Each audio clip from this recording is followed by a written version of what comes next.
We continue the Shir Rabbi Arizal and the Sefer Shavochei HaRan, dealing with the life of Rabbi Arizal.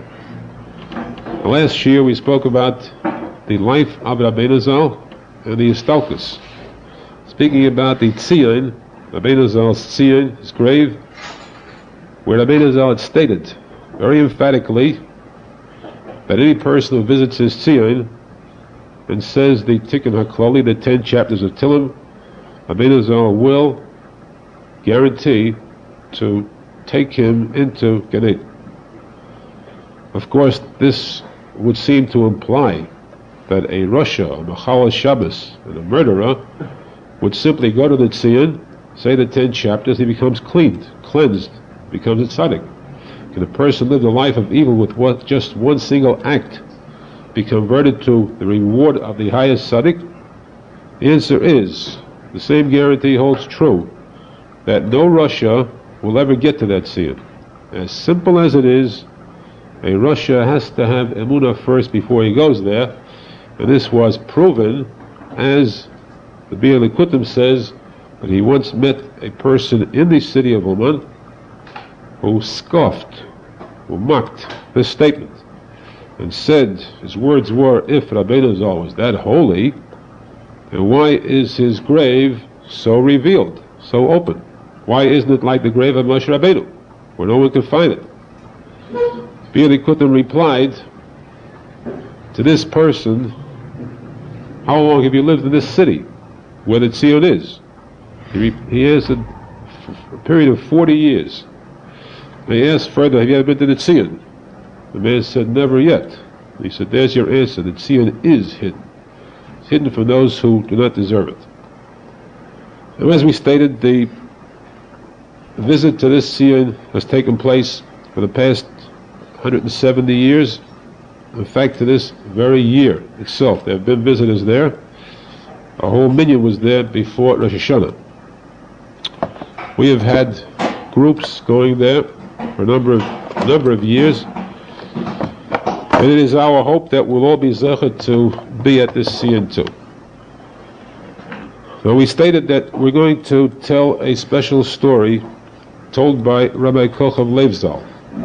Rabbi Kochav Lev Zal was known as the tzadik emes shebedeireinu, the holiest tzadik of our generation, who was the Rebbe, or the one who said the shiurim for all those that assembled in Uman on Rosh Hashanah. He was also the Rebbe in Yerushalmi, and I witnessed myself the fact that, of course, he was nostalgic 20 years ago. At that time, when the Gedolei Yisrael would come to him for Shilas, the Chazon Ish Zal was one of them. But he does not need any testimony. The fact is that he was the Tzadik Emes. He was not just the greatest Lamdan, but the greatest Tzadik alive. And very fortunately for us, I state this very clearly in his name, he said that every one of the Talmidim here, or anywheres, would be considered personally as his Talmidim too. Unless, of course, a person rejects that offer. He's free to do so. Now, this story was one that he told himself. And this is why I said that this may sound strange to some who have not heard about Rabbi Kochav Lev Zal, about the height in Kedusha and the miracles that were performed by these great tzaddikim. This is not a story that deals with miracles, because Rabbi Arizal himself, who was the greatest Baal Mephis, never performed miracles openly or tried to hide them as much as possible. Rabbi Arizal said that a much greater miracle than Tchias HaMesim, bringing a dead person back to life, is bringing a dead neshama back to life. A person who is alive, who walks the streets, and yet he is a living corpse. His neshama is dead. To bring that person to Teshuva is the greatest miracle possible. And that's what Rabbi Arizal dedicated himself to his entire lifetime and afterwards. Now, this story told by Rabbi Kochav Lev Zal will illustrate that very carefully. Rabbi Nachman was nostalgic 20 years ago at the age of 93 or approximately that age. When he was young, his Rebbe Muvhak was Rabbi Nachman Zal, who wrote the Paparois La Chachma, the Likutei Eitzos HaMishulash, many other Sfarim. He was also the grandson of R Nosson Zal, the Talmud Muvhak of Rabbeinu Zal, the author of Likutei Halachos, the one who wrote all Rabbeinu Zal's Sfarim. Nosson Zal is the one who brought the light of Rabbeinu Zal to the world, exactly the same as Reb Chaim Vital Zal brought the writings of the Arizal to the world too. Menachem Zal had a chaver at that time. He was very young when this story took place. He had a chaver, a friend whose name was Rab Mordechai Shoiv. Rab Mordechai was a shechet. And he also had a Rebbe to a degree, an older person who would take these two young ones under his wing and would help to teach them, to inform them, to enlighten them.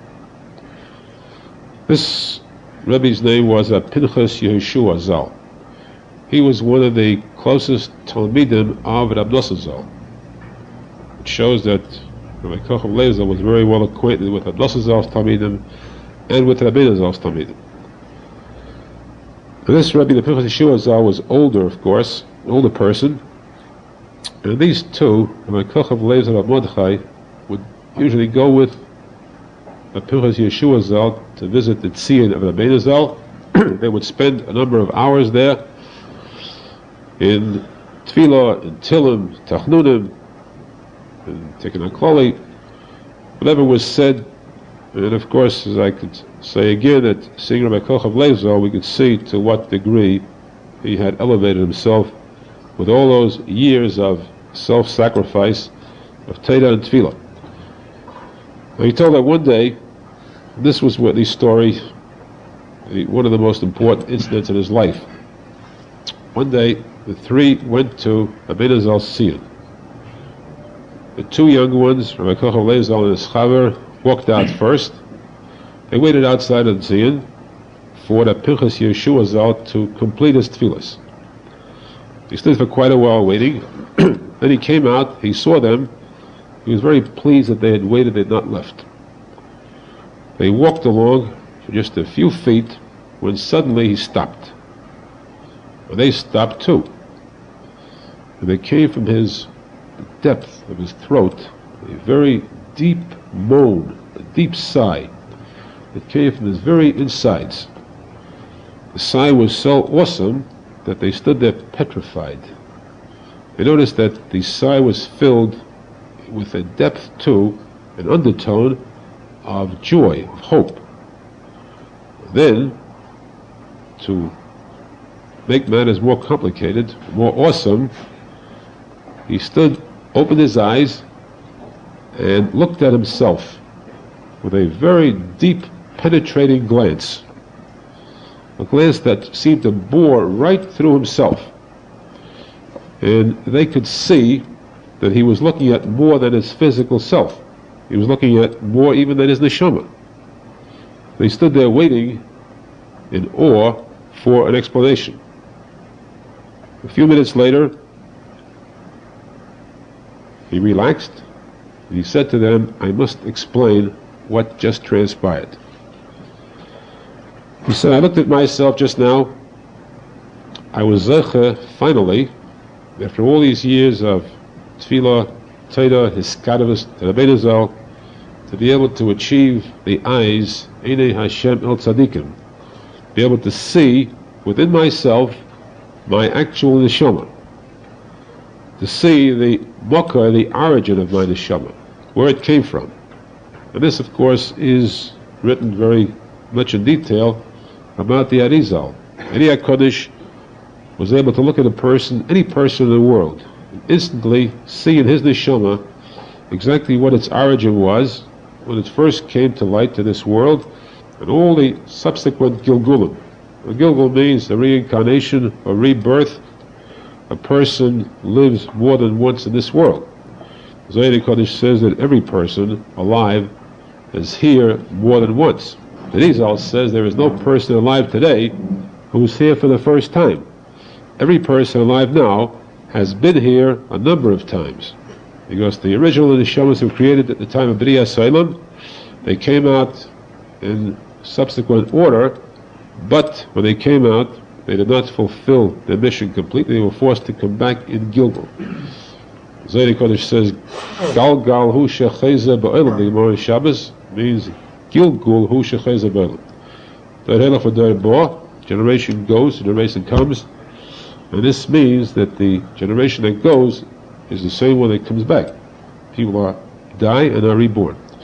This is what's meant by a Gilgul, that Arizal was able to see all the Gilgulim of every person. And therefore, Kisvi Arizal, we find that there are many great names in history.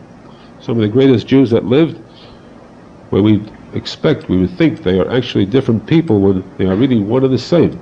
For example, Shimshon and Hagibah, Tzidkiyahu HaMelech, both had the same experience, their eyes being blinded. Tzidkiyahu HaMelech was a Gilgul of Shimshon and Hagibah. And so on throughout the ages, there are lists of many tzaddikim who are actually one and the same. Now here, Rabbi Pinchas Yeshua Zal told Rabbi Koch of Lev Zal, this chaver, that he had now achieved the koyach, the power of being able to see, at least within himself, what the origin of his own neshama was. He could see back, generations back, the different times that he had lived in this earth. He could see the time he had been here during the days of the Tanoim, the first Tanoim Kadmonim. That means the first rabbis of the Gemara. That's over 2,000 years ago. And the later Tanoim, later Amadoim, later Tzadikim, so on. Many different times that he was born, reborn, until finally at this time. And he said what struck him strange was, why he sighed so, was the fact that he marveled at himself.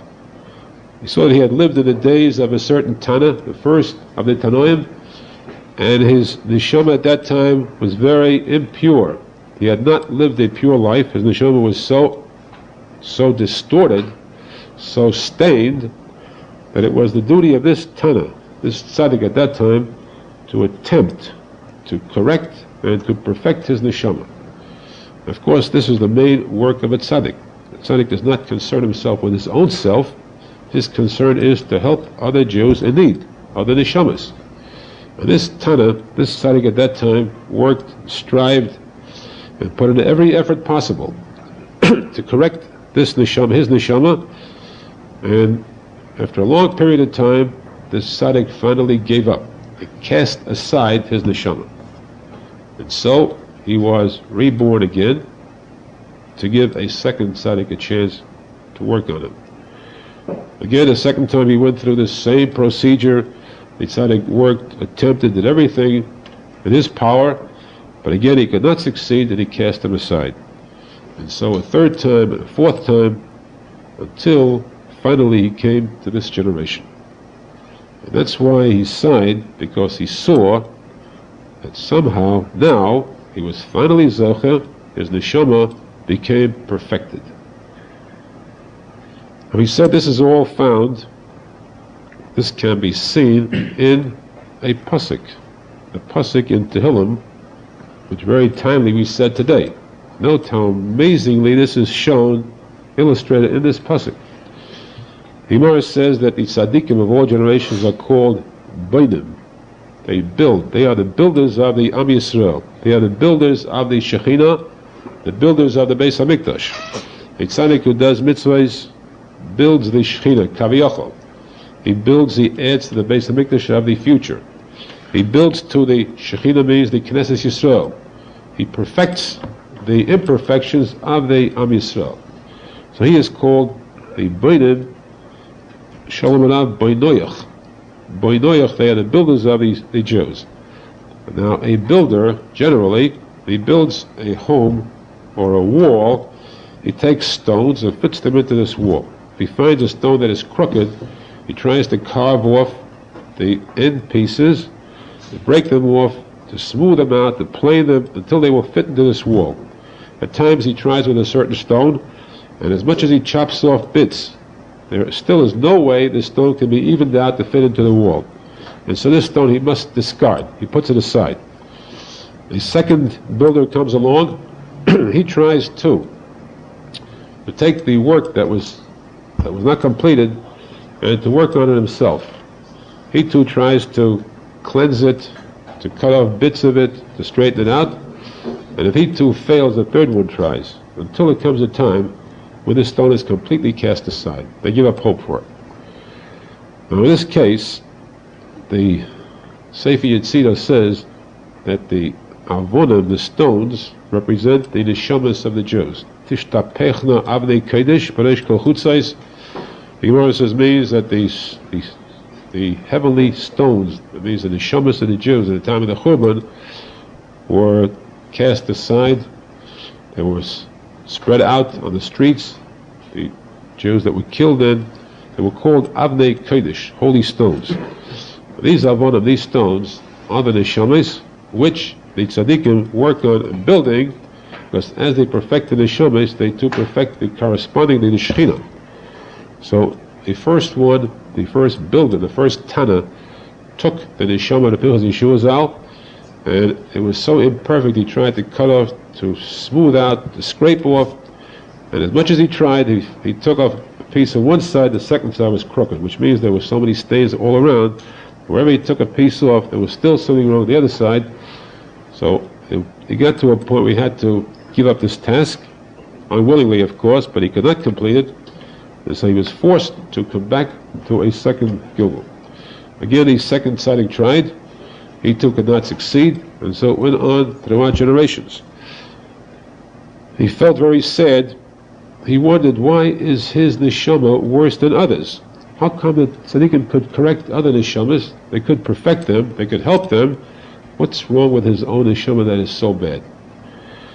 Until the point came where his neshama was a michshel. It was a trap for others. Others would lose by it. So he felt very sadly as though there was no longer any hope, until finally he came to this generation. He was zecher to meet Rav Nosson Zal, to learn the words of Rabbi Zal, and finally he found the solution, the chance for perfection. Why? Because he heard the main words, the motto that Rabbi Zal spread throughout the world. The motto that Ein Shum Yiyush Ba'olam Klal. There is no such thing as a Jew ever giving up hope. At no time, no matter how far a Jew may have fallen, no matter what sins he may have committed, Chas v'shalom, no matter how long he may have descended in Tumah, the worst 49 degrees of Tumah and more, there is no such thing as Yiyush. A Jew always has hope. He can always return to Hashem. Always. Secondly, the Arizal said there are different types of rivers or waters that have detergent power. They can cleanse a garment of any type of dirt or stains. There are some waters that require added soap or added ingredients. There is a type of water that can cleanse more than a body. It can cleanse the neshama, a mikveh, purifies a person spiritually. There is a stream that is so great it can purify from all the stains possible. Ani nohar hametahe mikol aksamim. Arizal said, I am a stream of water that can purify from all types of stains. There is no person whom I cannot help. Why? Because of that one rule. Because I state that every single Jew, as long as he is alive, there is hope for him. Now this, of course, by the way, is the secret of the greatness of Rabbeinu Zal's Siyun. Many skeptics ask, why is this Siyun greater than the graves of other tzaddikim? You have so many Tziyunim in Yisrael, Yerushalmi, in Tzfas, Midon. Why doesn't their grave have the power that Rabbeinu Zal had? The answer is that we find in the Gemara that Rabbi Yehuda, the Gemara says, when he stood before his table on Friday night, when he made Kiddush, the Gemara says he was Deimeh Lamalach Hashem Tzvakos. He was dressed in white and appeared as pure and as holy as a heavenly angel. This was his appearance. So pure was he on Shabbos, he actually turned into a malach, an angel. The Gemara says that after his istalkus, after he passed away, he returned to his home every Friday night to make Kiddush for his family. Now, no one else did that. The biggest thing, even the Oves Hagdashim, Avraham didn't do that. Moshe Rabbeinu did not do that. How come that he was able to do something which no one else could do? The answer is that because he was medakdek, makpid, on a certain mitzvah, to the furthest extent possible, he was zeichet to have that mitzvah stay with him even after he passed away. Rabbi Arizal was medakdek on one mitzvah, and that was to be a karev rechokim, to take those Jews who had practically fallen into a dejected state of mind, those Jews who gave up hope, those Jews who felt they were too far, they had strayed too far from Hashem.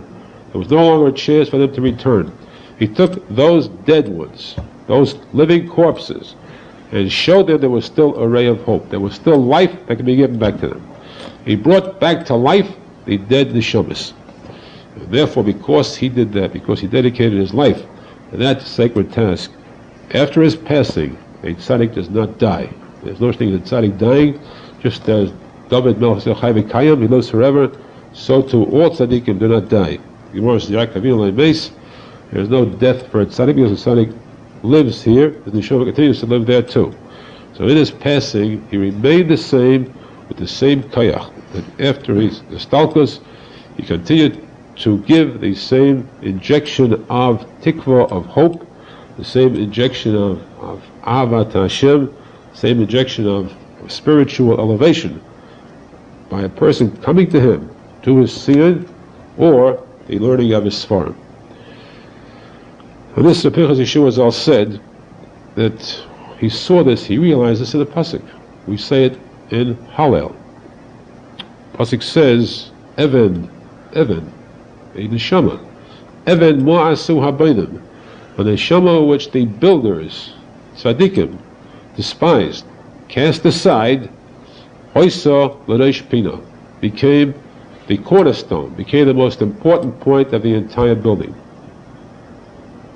A stone in the neshama which was so low, it was cast aside by all former tzaddikim. Now it became the cornerstone, the most important stone of all, meaning it now became mekusha, mikurav, to the tzaddik emes. And of course, that's a big question. He asked himself why. How come if he was so low and so far away, through what Sichos was he zachar to get close to the tzaddik emes, while others who were greater than him never got to that discussions? The answer, he said, is the next posek. The answer is that we have no hasaga. We cannot understand. It is impossible for us to conceive of the infinity, the ein sof of the chasdei Hashem. Hashem's kindness is so great that no person could ever commit that many sins to match the opposite, the chesed of Hashem. The biggest rasha, the biggest pesheya, is still accepted by Hashem. So that it is a marvel, a pella, niflas beinenu, how Hashem took this neshama that was so far and made this same Evan to become the Reish Pina, close to the tzaddik emes. This would be enough, the end of the story. Yet there is a moral, a very important moral. The last words that he said, last words were, this is not for me, not for myself do I say this, but Zeh Hayom, Osa Hashem. What does Zeh Hayom mean? What year is Zeh Hayom? What day? Zeh Hayom means every single day. On this day, in the year Tafshin Lamed Vav, this applies to every single one of us. Zeh Hayom Osa Hashem. Hashem gave us on this day the same privilege that we too, through listening, accepting the advice of the tzaddik emes, the advice that we should never, ever give up hope. And if we do commit anything wrong, we should know that there is a chance for tshuva. For the worst person, and certainly for the better ones, the person can always come back, return to Hashem, and be accepted warmly. We only need this one facet of emunah. This is the pillar upon which all mitzvahs depend. Kol mitzvah secha emunah. And therefore we say, Hashem nogila v'nismecha bay. Our greatest rejoicing, our greatest joy is the fact that we have this great hope. And of course, nogila means that the path to greatness, the path to the highest level, is only through simcha. As the Arizal said, machshava, you have in the 10 sfiras, chachma is the highest sfira, chachma means machshava. The word machshava is the letters besimcha. A person can rise from the lowest sfira, the lowest level, to the very highest through the degree, madrega of simcha. This, of course, we should be zecher in our time to absorb, to believe in, to accept. This will bring every Jew closer to Hashem and closer to the Geula for his own neshama. A person is supposed to see to it that he should attempt, for the sake of the entire Klal Yisrael, to bring Moshiach. That is the goal of every Jew, the goal of the entire Klal Yisrael. A person should at least make sure that Moshiach is not being detained because of himself. At least we should see to it that we do not stop Moshiach from coming. First perfect ourselves, and then see if we can help others to bring them back, bring them closer, to bring mitzvahs to them, and thereby bring the light of Megula to the entire Klal Yisrael.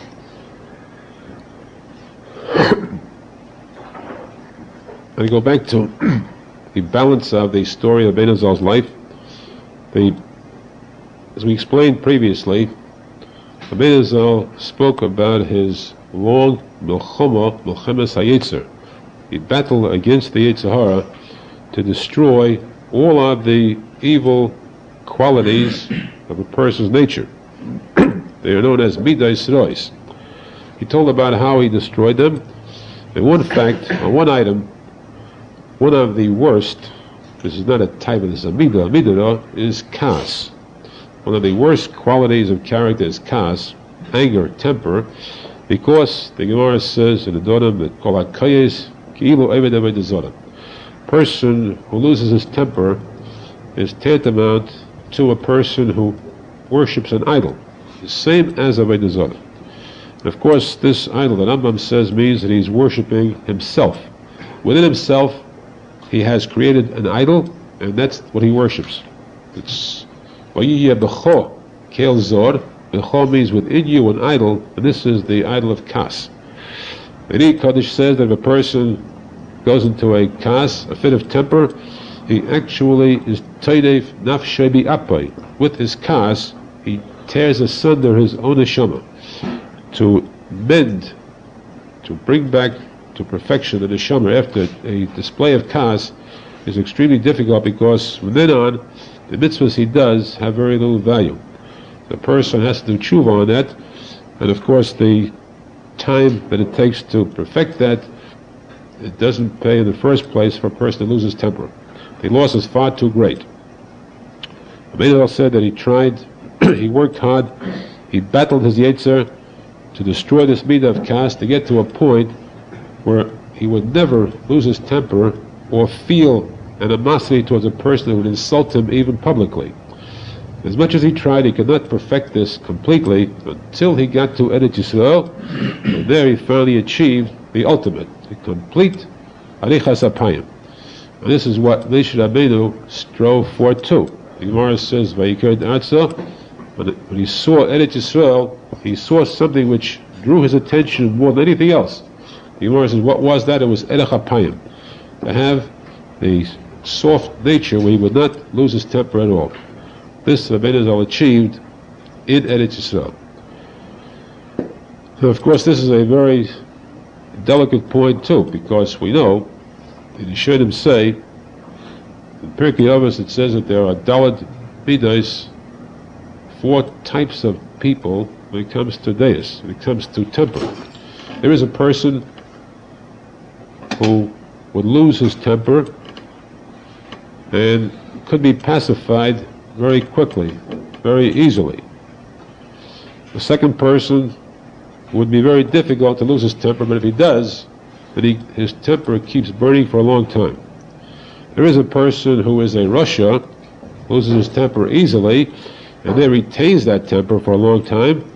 And a tzadik, note, the tzadik, the Mishnah says, is kosher lichais v'neach l'datzais. This is the tzadik, mind you. Kosher lichais, difficult to fall into kas, and easy to be appeased. So the Rishonim say, practically all the Mefarshim stress, it says about a tzadik, kosher luchos, difficult to fall into kas. But he must fall into kas. Difficult, but he does get the kas. To erase kas completely, it says, that we do not find. And here we do find that Arizal reached that stage where he eliminated the midah of kas completely against all the general rules. And this is why we understand the difference between a tzadik she'ene gomer and a tzadik gomer. A complete tzadik emes who was able to destroy every single one of his evil midas. Of course, the same thing also true with David HaMelech, who said, "Libi cholol b'kirbi." I not only destroyed my midas rois, the Yetzer Hara, even I destroyed it, I killed it. Libi cholol means I have a cholol, a corpse. Yetzer Hara is a dead body within my heart. There is no longer any Yetzer Hara whatsoever within me. And this, of course, is why the Gemara says that he never committed a sin in his life, including the act of Basheva. A person who states there was a sin is a toya, is a fool, and in serious error, as we explained many times before. This too, of course, is the basis of Emunah Tzadikim. Where the Torah tells us there was a sin committed by a tzaddik, we have to believe implicitly there was no sin. There is a reason why the Torah says it, but not that this was a fact. This is the basis of true Emunah, implicit faith. Emunah means a thing which you do not see, you don't understand, so you believe in it. Now, for example, use that as one example, where the Torah says that he took Bathsheba, he killed Uriah. We explain many times what the Gemara explains, enlightens us about that, Zaydik Kodesh Arizal. But the fact is, the Gemara says that there was no sin committed, because the act was done only to teach Teshuva to the Jews, to a Yochid. Which means the same policy that Arizal taught, to sacrifice oneself, that is a true tzadik, in order to help those who are far, those who have sinned, to come back. So, Gamel said, I'm willing to sacrifice my good name, let the Torah write about me that I committed sins and everything else, but for the sake of bringing back a Jew who committed a sin to do tshuva, it's all worth it. So the Gemara says in the Zohar. Now, for this reason, we have to understand too that when the Torah says that there was, to use the word chas v'shalom, pegam, the act of Moshe Rabbeinu was striking a rock instead of speaking to it, the Mefashi Isaiah say how pitiful it is of those people, or those darshunim, rabbis who deliver sermons or lectures and speak about chas v'shalom, the sin of Moshe Rabbeinu. The sin of Moshe Rabbeinu. How can a person who is a Talmud, because every Jew in the Talmud of Moshe Rabbeinu, say about his Rebbe he committed a sin, especially in an item like that, where the Talmud himself will admit readily that he could never commit that act? Which Jew would say that if Hashem told him to speak or do anything, he would refuse to perform the act that Hashem told him to? The smallest Jew, the least informed, the biggest Amoris would gladly perform the act just as Hashem commanded. So if the smallest Jew would do it, then Moshe Rabbeinu was the greatest tzaddik of all time, why would he go against the command of Hashem? This, of course, is not logical, and certainly it is criminal on the part of any person to allow himself to believe, to be led to believe there was an actual sin. We have to believe, as the Zohar explains, there are much deeper items involved, much more depth to it. There's a matter of sphenis involved, but above all, we ought to believe that a tzaddik emes, any tzaddik emes is loy tom tam chet. You never tasted what a sin is like, because a tzaddik emes is one who serves Hashem throughout, without question, and without objecting to any task, no matter how difficult. The importance of this is, we state this very emphatically and very firmly, that the difference between a person who maintains this belief, remember this for life, it'll come in handy, always. A person who maintains this belief that a tzaddik emes has never committed a sin. And if we will state this for all time, David HaMelech never committed any kind of sin with Bathsheba or Uriah, no matter what is written, and stating this in true faith, There is no question about it that when a person needs help, a person goes up to a Bezdin Shalmala for trial, stand trial there, and there he needs the best lawyer possible to help him. Those tzaddikim whose honor he defended while on earth, they will be his lawyers there. A person who believes in the greatness of a tzaddik emes, that tzaddik emes will come to help him in the Bezdin Shalmala. And this is the same, in effect, that the Arizal said, come to the Tzion with that Amunah. Travel so far just to say the 10 chapters of Tehillim, that means you have the solid Amunah, you deserve to be helped there. And of course, again, the Arizal's word, saying I will take that person out of Gehenna, does not necessarily mean only out of Gehenna in heaven. It means out of the Gehenna that a person's neshama suffers in on earth while committing any wrongs. A person on earth could be in Gehenna, because the real Gehenna is right here. No person has a truly happy life, physically or spiritually. So to be taken out of that Gehenna, to feel the happiness of being able to return to Hashem, to do mitzvahs rather than sins, this is the greatest Gan Eden possible for any person. This is what the Arizal said, come to me, meaning, take the words, take the advice, take the teachings, you'll find yourself in Gan Eden on earth. That's the reason why the Arizal stresses all these details about his battles against these evil characteristics. As a lesson to us, we too should strive to perfect ourselves as much as possible, to avoid kas at all costs. A person has kas, and this of course should be the basic advice to the chassan kala. The Gemara says, the Gemara begins with these words, Tukfa b'beisa kishum shemala beisa, that the house of a couple, chassan kala, is a place that should be kept sacred, holy. Arizal says that Zohar and Nekeva B'ra'am Mikra Shmom Adam. Hashem created male and female, Adam and Chava, and he called them Adam one. Adam is singular. The Gemara says that in Yevomis, a person is an Adam HaSholim when he is married. He has Zohar and Nekeva. Arizal adds, Zohar and Nekeva B'ra'am. When there is a Zohar and Nekeva, the husband and wife, the chassan and kala, male and female, when they are one Adam, you have that one added, that oneness, then you have the Shekhinah there too. Because Zohar and Nekeva Begimatria 384. That one added makes 385, which is Gematria Shekhinah. With that oneness, you have the Shekhinah present too. How do they achieve that oneness between a chassan and kala, between husband and wife? There the Gemara says, took from a Mesa, the one item that can destroy a home, a building, a unit, is a termite. A termite can eat away at the foundation of a home. The termite in a home, a new home of a chassan kala, is kas. Has v'shalom, kas can destroy the shalom bayis, can destroy the harmony, the peace at home.